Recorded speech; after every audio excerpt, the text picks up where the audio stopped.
Hi everyone, Ian here from the Media Center, and in today's video I'll be showing you how to set up the Canon C70. The C70 houses a 4K Super 35 sensor, which can record up to 120 frames in 4K and 180 frames in 2K and HD, all in an XF AVC 422 10-bit codec. This provides up to 15 stops of dynamic range in C-Log 2 and 14 stops in C-Log 3.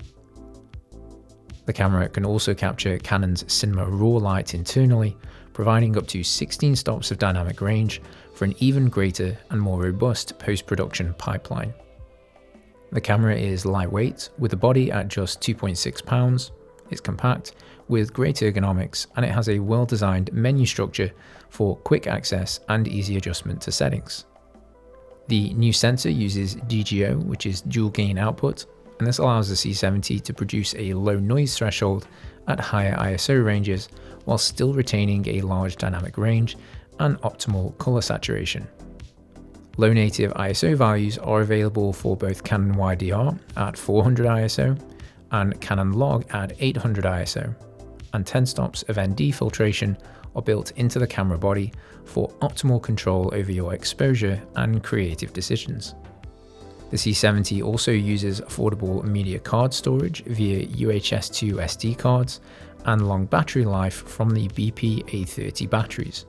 The new RF system uses 12 pins of connectivity instead of 8 on the mounting ring. This allows greater communication between the camera and lenses, and the reduced flange distance allows greater image quality, more light gathering potential, and reduced chromatic aberration, and also allows the next generation of lenses to have a greater optical performance. To ensure you can still use our wide range of existing lenses, we've mounted the RF to EF adapter plus an enhancer to the front of this mounting ring. This converts the Super 35 sensor to an equivalent full-frame focal length, and also increases the light input, widens the field of view, and provides additional shallow depth of field capabilities. The camera's sensor also works in tandem with internal EIS, so electronic image stabilization, which uses 5 axes to counter vibrations, and this works alongside lenses both with and without internal stabilization. Finally, the camera can also capture vertical recording for your social media and TikTok content, and a Super 60 mode is available for 2K and HD recordings, which provides a greater level of image stabilization. Attach the battery by pushing it in at the furthest right hand point of the battery compartment, and then slide it to the left until it clicks into place. Rotate the LCD screen to an appropriate viewing angle, and this opens 180 degrees to the left hand side and can rotate 270 degrees. It can either stay out to the side or can be folded back in on itself to sit flush with the camera body. The screen is also touch enabled.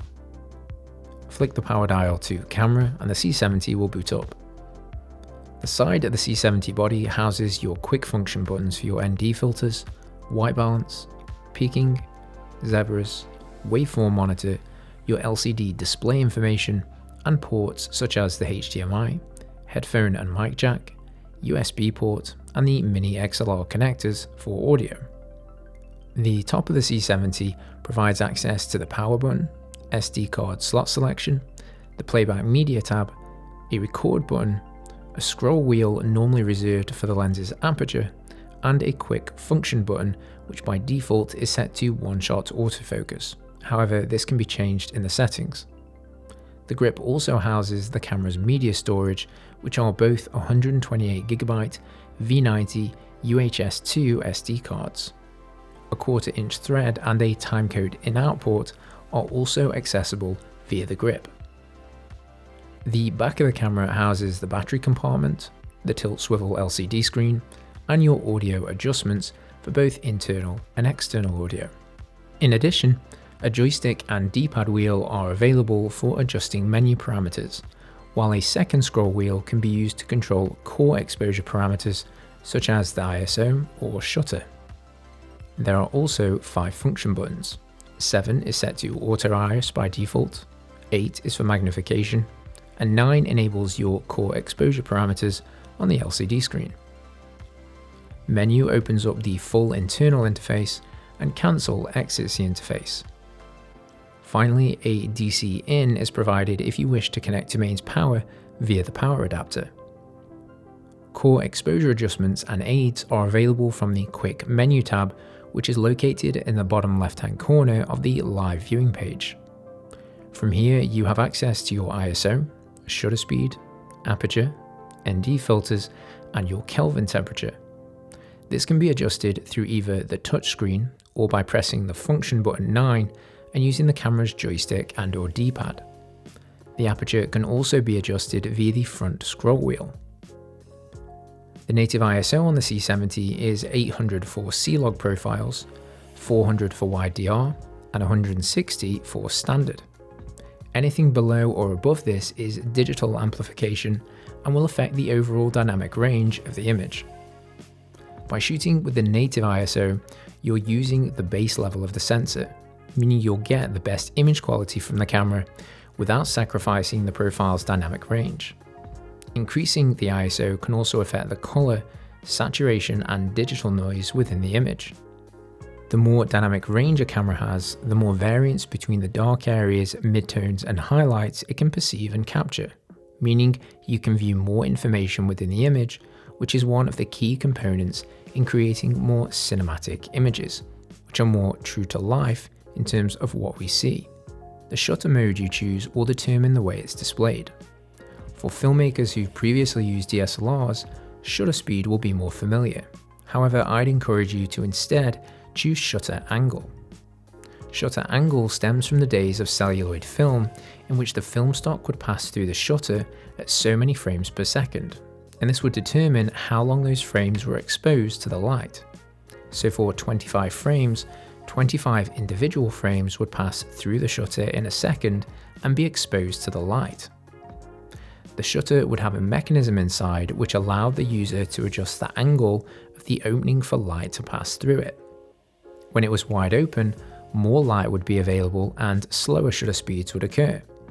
When it was more closed, less light would be available and faster shutter speeds would occur. 360 degrees means the gate angle is fully open and the film is exposed for the full 25 frames. This creates a slower shutter speed, which lets in a lot of light and as a result produces more motion blur. 90 degrees does the opposite. Only a quarter of the light hits the film. This creates a very fast shutter speed, and as a result, images have less motion blur. 180 degrees is the middle ground and creates more of a sweet spot. Only half of the film is exposed to the light, and as a result, a more natural motion blur occurs, similar to how our eyes see the world. 180 degrees would be the same as shooting 1/50 in 25 frames per second when viewing the shutter as shutter speed. Setting the shutter to angle instead of degrees can be beneficial because when it's set to 180, it ensures that the shutter remains at double the frame rate regardless of the frame rate value you've set. This means it ensures your camera is always optimized to have natural motion blur. So whether you're shooting at 25, 50, or even 100 frames per second, 180 is always the correct amount of motion blur. Setting your white balance can be achieved via the touch panel or through the physical buttons. You can cycle through various presets, set individual Kelvin ranges, and adjust their green magenta tint. Or you can set a white balance using the white grey card and using preset A or B. When A or B are selected, place the grey or white card into the frame, filling as much of the scene as possible. Once done, press and hold the physical white balance adjuster button on the camera body, so button number 2, and the white balance will flash and set the Kelvin range. If you're shooting narrative film or controlling all of your light sources with cinema lights and have a good understanding of the Kelvin range, then manually dialing in your Kelvin values is a standard practice on larger productions. If, however, you're unsure of Kelvin values, the white balance card is still a really useful tool for providing a baseline to start from, especially in documentary and corporate work, which can be more fast-paced. By default, the ND filters can lower the light value by 6 stops, However, this can be extended to 10 stops. To extend this, navigate to Menu, Camera Setup, Page 1, and Extended ND Range, and turn this on. The ND filters can be enabled from the touch panel or adjusted through the physical ND dials on the camera body. NDs are essentially sunglasses for the lens. They allow you to reduce the light input without having to adjust your core exposure parameters. For example, in this scene, the ISO is set to 400, I have a 180-degree shutter, and my aperture is set to f2.8, which is providing a bit of separation and depth of field between the foreground and the background subject. Now in this instance, I don't want to change any of these core parameters, and that's because the 180-degree shutter is providing natural motion blur. The ISO is set to its native sensitivity, so it's providing the greatest dynamic range and lowest noise ratio, and the aperture is providing the shallow depth of field that I desire.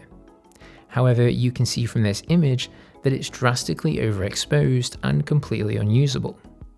So, to correct this, when I add ND filters, the exposure will change and become correct, and I haven't needed to sacrifice any of my primary exposure choices.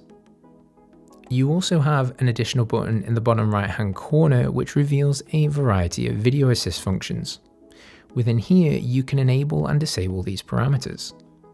The focus guide provides a visual indication of the focus distance and direction via two indicators, which move closer and further away from their central point. When the two arrows align in the center and the focus box turns green, this indicates the area within the box is in focus. This box can be moved around the frame via the touchscreen panel or with the joystick. The focus guide will not work if the image is too dark. A second focus guide can also be turned on via the menu, assistance functions, page 1, and focus guide second frame. Once enabled, the second focus square will appear on screen, and you can switch between the two focus boxes by tapping set or pressing in on the joystick. Our standard magnification is also available from button 8 on the camera body. The magnification point can be moved via the joystick or by dragging on the LCD panel. To adjust the magnification saturation, navigate to Menu, Assistance Functions, Page 3, Magnification Black and White during mag. This turns the image black and white when you magnify to focus. This makes it easier to gain critical focus as there's more contrast in a black and white image. Pressing the Set button when in the magnification window will add additional magnification. With peaking, you have overlays. This can be enabled from the touchscreen or the peaking button on the camera body. This can also be enabled and customized in the main menu interface by navigating to Menu, Assistance Functions, Page 2. From here, you can choose the peaking color, the gain, which acts like a peaking volume control with a higher number producing thicker, more apparent lines, and a lower number providing thinner, less apparent lines. Finally, for frequency, lower numbers look for less gradients, so the sharpest areas of the frame, and higher numbers look for more gradients within it. Each assist function can be fed to both the built-in LCD screen and across the HDMI port, meaning it can be carried over to an external monitor if you need the functions to be available on the second larger screen. This is incredibly useful because it means you're using the assist functions specifically engineered for the camera and its sensor and picture profiles. An important part of your recording and image pipeline is the picture profile. Picture profile is accessible on page 2 of the touchscreen via Select CP File. To access this via the main menu, navigate to Menu, Custom Picture. Within here, you'll have 20 user profiles. Some of these will be locked, meaning you can't adjust the gamma curve, while some are customizable. This is where you'll enable Canon WideDR, C-Log2, and C-Log3. These different gamma profiles will adjust the image's contrast and dynamic range through altering the gamma curve, and these are specific tonal curves created by Canon for their sensor. Different picture profiles will require different light reflectance percentage values for middle grey, skin tones, and the white point. These values are the best way to determine the correct exposure across your frame. The two main profiles I'll be concentrating on in this video is Canon WideDR and C-Log3. Canon WideDR is a hybrid picture profile that holds a large dynamic range closer to log, but retains a similar saturation and contrast to the standard 709 color profile. This makes WideDR easier to work with when compared to log. It allows for a lower noise threshold and requires minimal color correction in post-production. If you don't require the additional dynamic range that log provides, then WideDR is an excellent choice across a lot of shooting environments. Different picture profiles will require different exposure levels. For WideDR, middle grey and darker skin tones should sit at around 40 to 45%. Skin tones for Caucasian skin should sit at around 55 to 60%, and the white point sits at around 70 to 80%. For measuring these exposure levels, you have three primary exposure aids built directly into the camera: false color, a waveform monitor, and zebras. These can all be enabled via the Video Assist function tab on the LCD and customized in the main menu via Assistance Functions page 4. Personally, I find false color to be the easiest and most useful of the three tools, because it's easy to read and provides a clear breakdown of exposure levels via solid bright colors across the entire scene. A false color index scale is available from the menus page, so you can always determine what these colors mean. This details which color represents which light reflectance. For example, the color green represents correct exposure for middle gray, while pink represents correct exposure for Caucasian skin tones. As with each assist function, the false color scale can be outputted via the HDMI if required. Because the false color guide is internal and designed specifically for the C70, its colors will automatically adjust their percentage range depending on which picture profile is used. For example, if you choose WideDR, the color green, which represents middle gray, will appear when the light reflectance of an object is approximately 40 to 45%. If you change your picture profile to Canon Log 3, the color green will remap itself and appear when the light reflectance of an object reaches 34%, or 39% for Canon Log 2, because this is where middle gray should sit for this particular gamma curve. So for this example, I'm shooting in Canon WideDR and I have a range of exposure points so you can get a better understanding of how the false color scale is working. The areas in purple are showing that the pixels are fully crushed, and I'm retaining no pixel information. This means I'll be unable to manipulate that area and bring back detail in post-production.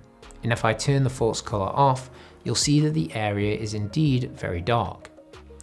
Now, this is a small area of the frame and isn't the primary focus within the scene. So even though it may be crushed, it doesn't mean my overall image will look terrible. However, ideally, I'd still prefer for this area to not be crushed and still have detail, as this will provide more options in post-production. So to amend this, I could add some additional light into the scene. Now, I could open my aperture, but that would affect the entire image. So instead, I'm going to use an external cinema light to raise the shadows in that specific area. This now means there's visible pixel information in that area, but it's still very dark, and therefore sitting in the lowest region of the shadows. Now, having areas which sit in shadows is perfectly fine. Shadows help us create mood and context while building atmosphere and adding contrast. This creates a three-dimensional world that feels real and emotive, so don't be afraid to use shadows, and don't worry if the false color scale shows areas in darkness. Just make sure that they're the right areas. For example, if I closed my aperture down and the entire frame, including the lit side of the face, which is not meant to be dark, fell into shadow, this would obviously indicate incorrect exposure, and you'd see this via the false color. The color green is referencing 18% middle gray, which, as I mentioned earlier, is a value that sits within the mid-tone region of an image, and it's the value that all camera light meters use when attempting to determine a neutral even exposure. To correctly expose a middle grey point, you ideally want to place either an 18% middle grey card or use an object which is of a similar tone in a neutral and evenly lit area of the frame. For example, in this shot, I placed the grey card in the angle of my key light, which is aiming to illuminate the object within the midtone region, i.e. it's not sitting in the shadows or in the highlights. When this grey card appears as green on the false color scale, it's indicating that the camera thinks the midtone regions of the frame are at correct exposure. Now, this is a starting point and should be used as a guideline, depending on the style and mood you want to create within the scene. For example, you may decide that a large portion of your frame, or the most important parts of the frame, shouldn't be sitting in the midtone region, and instead you want them sitting in the shadow region to create more of a moody atmosphere. Now in this scenario, you wouldn't aim to see green on the false color scale, but instead you'd be monitoring to see dark grey or blue, depending how far into the shadows you'd want the object to be.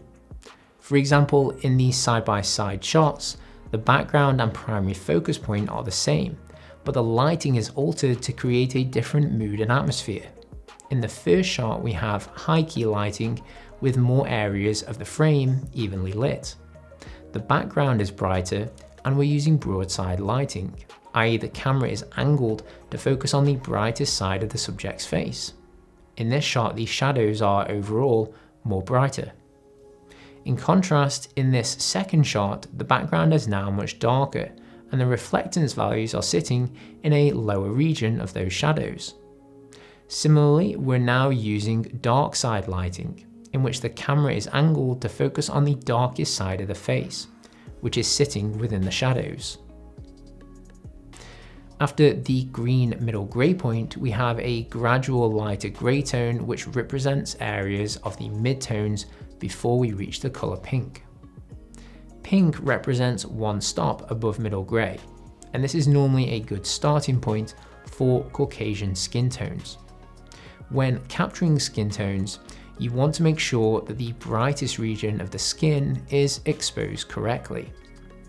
For example, in this shot, in which the subject's face is lit from one side with a key light, giving us the Rembrandt effect, we'd want to ensure that the brightest side is exposed correctly to protect the detail of the skin. So when my false color is turned on, I'll aim to have the pink color sitting across the brighter side of the face. Now this doesn't mean the whole surface area from that side of the face needs to be pink. Some areas may be pink, some areas may be grey, and some areas may be green. And that's because different areas of the face may have shadows spilling onto it, or there may be different shades of skin colour on the face, or parts of the skin may appear more shiny depending on how the light is spilling and reflecting off the skin. If you're erring on the side of caution or using non-log gamma curves, the brightest point may be pink, while other areas may be a lighter grey. Or if you've got a lot of dynamic range in your camera, for example when shooting in log, you may choose the ETTR method and expose to the right, and push the brighter regions of the skin past the pink colour and into the lighter grey region. As you can see on this side-by-side comparison, the skin tone exposure is well controlled across both examples. The main thing is that you don't want to see the colour yellow or red appearing on the skin tones, as this means you will be heavily overexposing the skin and potentially losing detail. Yellow means you're near the clipping point. This means you're within the brightest regions of the image. This yellow color represents the maximum value before you begin to lose pixel information. Finally, areas in red mean full clipping has occurred and all pixel information has been lost. In this example, I'm happy with most of my image. The main talent has good exposure, however the practical light in the background is clipping. So to adjust this, I can either add a dimmer switch to the plug, or if this isn't available, I can use some ND gels and place it around the light bulb to lower the light's intensity. This produces a better and more gradual roll off for the highlights. If I were struggling to get this in Canon WideDR, I could switch over to Canon Log 3, which will help me retain some of the additional information, providing more range across these shadows, midtones, and highlights. You'll also see that when I switch between different picture profiles, the false color will change because exposure values will shift for different areas of that frame. Log can be more difficult to expose with because it's flat and has less contrast and saturation, and it's especially difficult to view when the screen is affected by direct sunlight. So false color is a great option to consider as your primary exposure tool. Now, as well as cameras having built-in false color scales, many external monitors and recorders also provide them. However, unlike a camera's built-in false color scale, many external scales will set their colors to a set of broad IRE values, in the hope that they'll work across a wide range of manufacturers and picture profiles. This means that the colors which are normally used for specific exposure reference points, most notably green for middle gray and pink for skin tones, may not be correct in terms of the IRE values. For example, in the Atomos Shinobi, the color green, which usually represents middle gray across most false color scales, becomes visible when an object reflects light at 43 to 47% IRE. While this IRE value may be okay and work well for middle gray across more standard gammas, such as Sony's Cinegamma or Canon's WideDR, for Blackmagic film picture profiles or Canon C-Log or Sony S-Log, these IRE values would be incorrect for middle gray. Now, unfortunately, in many monitors, the colors are not able to be remapped to specific IRE values, so you're limited to these monitors' predetermined settings. Now, this isn't always the case. For example, the Odyssey 7Q Plus can remap colors, but this is the case for a lot of them. So ideally, if a camera has a built-in false color scale, always use that over an external scale. But if you do decide to use external false color, make sure you can check which colors represent which light reflectance levels. So within the scene, we have a range of midtones, a range of shadows, and a range of highlights. And we're shooting in Canon Log 3, which is a flat image profile. And this can sometimes be difficult to work with when trying to gauge exposure, because we're lacking contrast and saturation. So we can turn false color on, and this will allow us to see the light reflectance levels via a range of solid colors. And currently we can see that we have a range of green and pink. Green being middle gray and pink being one stop brighter than middle gray. Now this is good because ideally we don't want to see a lot of purple tones and we don't want to see a lot of red tones. Purple tones represent our underexposure, and if I add some NDs in, you'll see that the purple is starting to come through. And we've also got a lot of blue, which means we have a lot of deep shadows. Now if we go in the opposite direction, you'll see that we start getting reds and yellows, and this represents really clipped highlights. So when I turn my false color off, you'll see the image is far too bright and overexposed. And again, if I go in the opposite direction and add more NDs in again, you'll see the image is far too dark and underexposed. And in either of these situations, we're going to be losing a lot of detail, and we're going to be adding a lot of noise and grain if the image is underexposed. And we're not going to be able to bring these images back very effectively in post-production. So when I decrease the NDs and turn the false color back on, you can see that we're now retaining information in both those shadows and those highlights. Now, because C-Log is a flat profile and lacks contrast and saturation, false color is a really useful option to use. But you can also pair this with a Rec. 709 technical correction LUT, which you can apply in camera and through the HDMI. And this will allow you to see what the image may look like once you add a technical correction LUT in post-production. And this technical correction LUT doesn't affect the false color. The false color is always going to be referencing the native recorded profile. So if I navigate to my monitoring setup and from here turn my View Assist LUT on, you'll see that the brightness of the image underneath the false color may have changed, but the actual false color levels have remained the same across the same areas. And if I turn the false color off, you can see the image has a Rec. 709 LUT applied. So this is going to be what the image looks like when we add a technical correction LUT in post-production. Now you can also add different LUTs for different scenarios based on the end display format, such as a HDR display. So this is the Rec. 709 LUT. And again, if I turn this off, this is the log image underneath. And when I turn it on again, the LUT is applied. And again, regardless of if the LUT is enabled or disabled, the false color guide is always going to reference the log image underneath. And you can see this on the side-by-side comparison, that the false colors haven't shifted, even though a LUT has been applied to one of the examples. It's only the brightness of the camera's display monitor which has shifted, not the sensor's native image. So just to reiterate, we don't want to make the image too dark, and we don't want to make the image too bright. We want to capture a good range of information throughout as much of the scene as we can. Zebras can be enabled from the touchscreen or the zebra button on the camera body. This can also be enabled and customized in the main menu interface by navigating to Assistance Functions, page 5. Zebras can be outputted to the LCD or via the HDMI, and 2 zebra levels can be enabled either separately or jointly.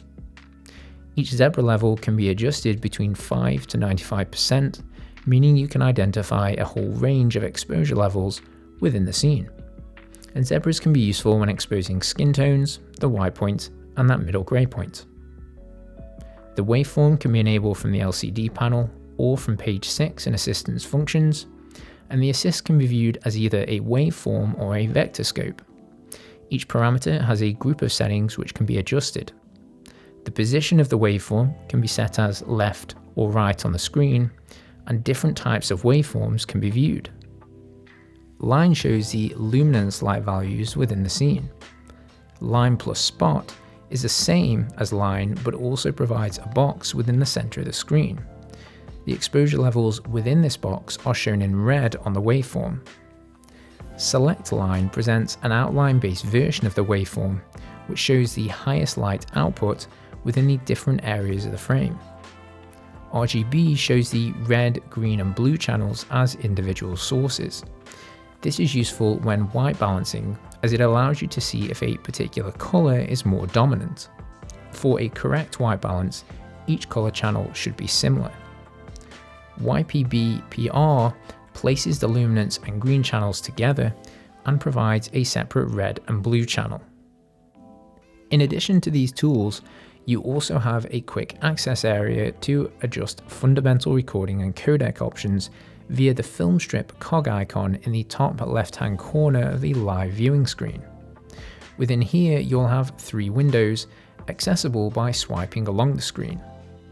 The first page allows you to adjust your sensor mode size, recording mode, and the functionality of the second card slot. Sensor mode lets you adjust the sensor size. In Super 35, which is the camera's native sensor size, you're able to shoot 4K at 120 frames in a 422 10-bit codec, and this produces beautifully sharp and detailed images. Super 35 mode is my recommended way to shoot, as it produces the best image across a wide range of resolutions and frame rates, all of which are robust and are wonderful to work with in post-production when color grading. Super 16, which is a cropped mode, will allow you to shoot at a higher frame rate of 180 frames per second in 2K and 1080p. Recording mode lets you select the type of images being captured. Normal recording will capture regular motion.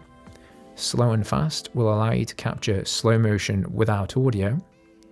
SNF clip records slow motion while retaining audio, and pre-recording will capture a short amount of video before the record button is initiated. In second card record tab, you can choose whether you'd like the second card to relay record, which is when the first card becomes full, the second card automatically takes over and continues recording. Double slot recording, which means the second card captures in unison at the same time as the first card, so you have an instant backup. Or A main B sub, in which card A will record the primary media and card B will capture secondary media, such as a lower resolution file or a proxy recording. Alternatively, all these can be turned off, which simply means that when the primary card becomes full, you'll have to manually switch over to the second card. This is completely personal preference and will depend on your shooting style and the type of content you're creating.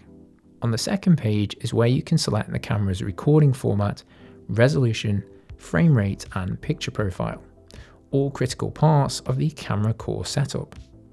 For the main record format, you'll be able to select a range of 10-bit and 8-bit codec options in either 420 or 422 chroma subsample.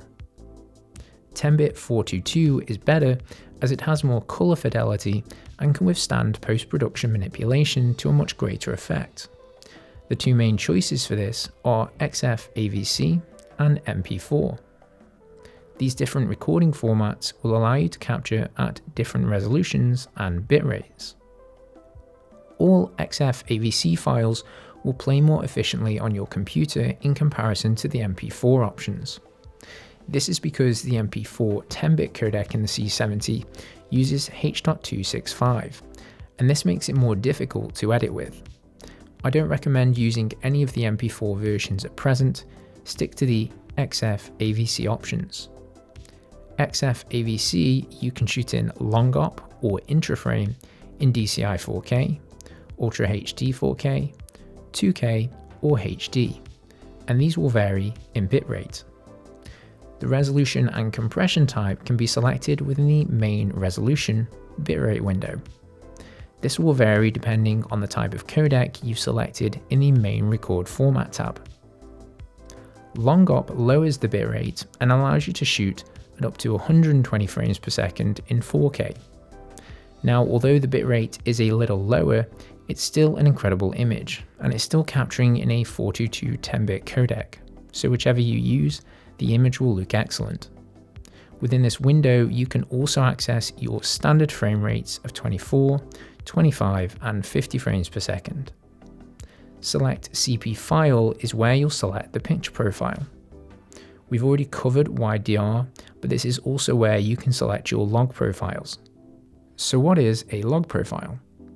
Simply put, log is a gamma curve that's designed to produce the greatest dynamic range possible for a camera's sensor.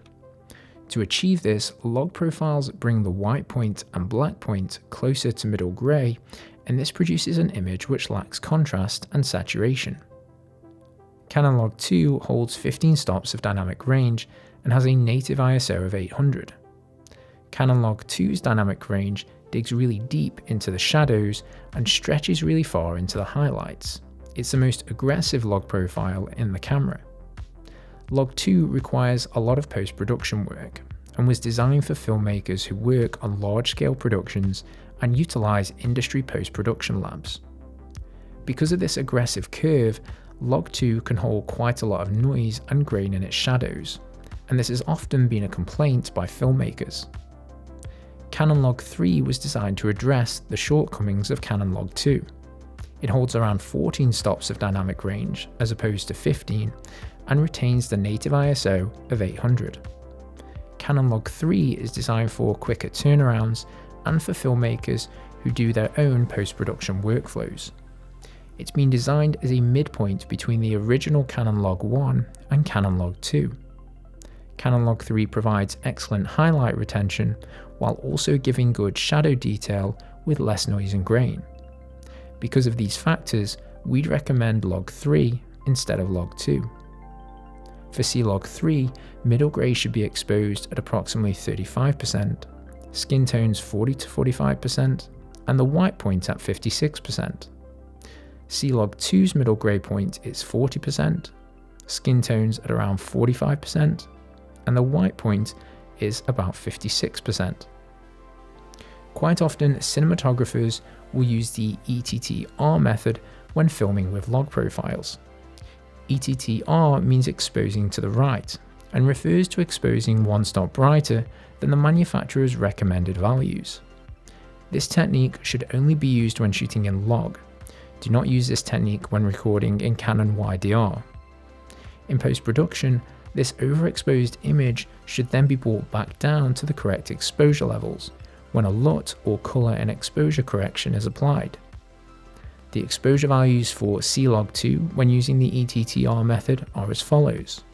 Middle grey sits at about 45%, skin tones at 50 to 55%, and the white point is around 65%.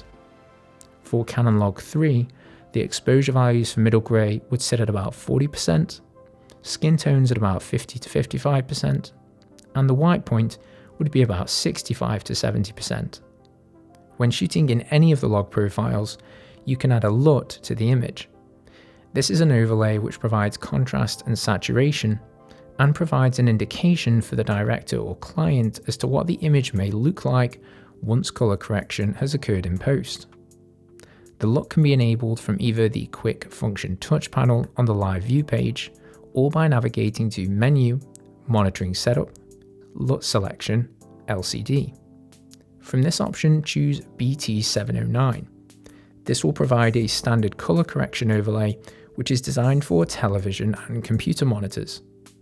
If you're using an external monitor and want the LUT to be displayed, then you can turn on View Assist HDMI. But note, if you shoot to the right, so i.e. overexpose your log image, then the LUT assist will look too bright. Under these circumstances, don't use the LUT. Page 3 becomes accessible when the second card record tab is enabled on page 2 and set as a main or sub recording option. This allows card 2 to capture identical recordings as card 1, but in an alternate codec and resolution or bitrate. So for example, if your card 1, the main card, is capturing in 4K in XF AVC 10-bit, the second subcard could be set to 1080p with a lower megabits per second. The sub-resolution option will vary depending on the record format and main resolution you selected. In addition to manual focus, the C70 has an excellent autofocus system. To access autofocus, navigate to Menu, Camera Setup, Page 4, AF Mode. One-shot autofocus performs a one-time autofocus and then reverts back to manual focus once the button is released. One-shot AF is available from button 10. If autofocus has been correctly achieved, the autofocus box will turn green. If it's failed, it will turn red. AF Boosted MF allows you to manually focus most of the way and then uses the autofocus to finish off and finalize the focus point. If the autofocus cannot obtain focus, it will not perform an unreliable focus. Instead, it will remain in manual mode. Continuous AF will focus automatically on a subject inside the main area of the frame, which is 80% of the width and height of the LCD screen. The point at which the camera will focus will depend on the shooting conditions, i.e. the brightness of the frame and what it deems to be most important within that frame. AF frame is useful when tracking objects or faces. It allows the autofocus to work across either the whole area, a large area of the frame, or a small area of the frame. An autofocus box will be visible on the LCD screen to indicate which areas of the frame will be using the autofocus system. When set to large or small, you'll be able to adjust the AF frame position via the joystick or from the touchscreen. Changing the AF type and AF position only becomes available when the AF frame setting is set to large or small. Two options are available in this window: selectable and center frame. Selectable, which is the one we recommend, means you can move the autofocus position either by touching the LCD screen or using the joystick select dial. Pressing the cancel button returns the autofocus to its default position, which is the center of the frame. Center frame means the autofocus position is fixed to the center of the frame. AF speed determines the speed at which the autofocus adjusts. AF speed may not be compatible with certain lenses, and if so, this option will be grayed out. AF Response adjusts the responsiveness of the autofocus from +3 to -3. +3 makes the response of the focus changing between two objects much quicker, while -3 slows down the response time, meaning it takes longer to adjust between two objects. The Canon C70 also has face tracking capabilities, and this can be enabled in a number of ways. On page 5, enable the following: face detect and tracking. Once this has been turned on, face autofocus will also become available. This provides two options. Face priority means the camera will automatically track faces in the scene. If a face leaves the frame, the autofocus will attempt to automatically adjust to the main subject that presides within the autofocus frame. Face only means the autofocus will only engage when a face is present in the frame. In this mode, manual focus is still available, meaning you can still manually adjust focus if the person's face moves out of frame. If multiple faces are in the frame, grey boxes will appear around them, and you can use the joystick to move between them. For object tracking, ensure continuous autofocus is already selected. Object tracking can be used separately, but also alongside face detection. A useful way to enable object tracking is to reassign one of your external custom buttons. And to do this, navigate to Menu, Assignable Buttons, and set Custom Button 7 to Tracking. Once this action has been performed, press the number 7. Touch the LCD screen or use your joystick to place a focus marker on the chosen object, and then press Set on your D-pad to register that area. Tracking will now be confirmed, and the camera's autofocus should follow the selected object. An object can be anything, including a face. To select a different object, press Set again. And to stop the tracking, simply press Cancel. Note, the autofocus response setting will play a crucial role in tracking an object accurately, so ensure this is set appropriately. The Canon C70 can natively shoot 9x16 vertical video, which is designed for social media content creation across a range of popular media platforms such as Instagram and Facebook. Shooting vertical video natively is optimal because it means you won't have to crop into the center of a 16:9 video file, which normally reduces the image quality. It also allows you to frame and compose the image with greater clarity. To shoot the vertical video, mount the tripod plate to the C70's 1/4" thread, located on the camera's side grip. To make the camera's live page menu easier to read during this vertical shooting, the orientation can be adjusted via Menu, Monitoring Setup, Page 5, and OSD Orientation LCD. This will be set at 0 when shooting in regular orientations, and can be set as 90 or 270 when shooting vertically. Thanks for watching, everyone. Please make sure to check out part 2, in which I'll be taking you through the camera's internal menu and the settings I normally utilize to get the best from the C70. Hope this helps. Thanks for watching. Keep shooting, keep being creative, and we'll see you soon.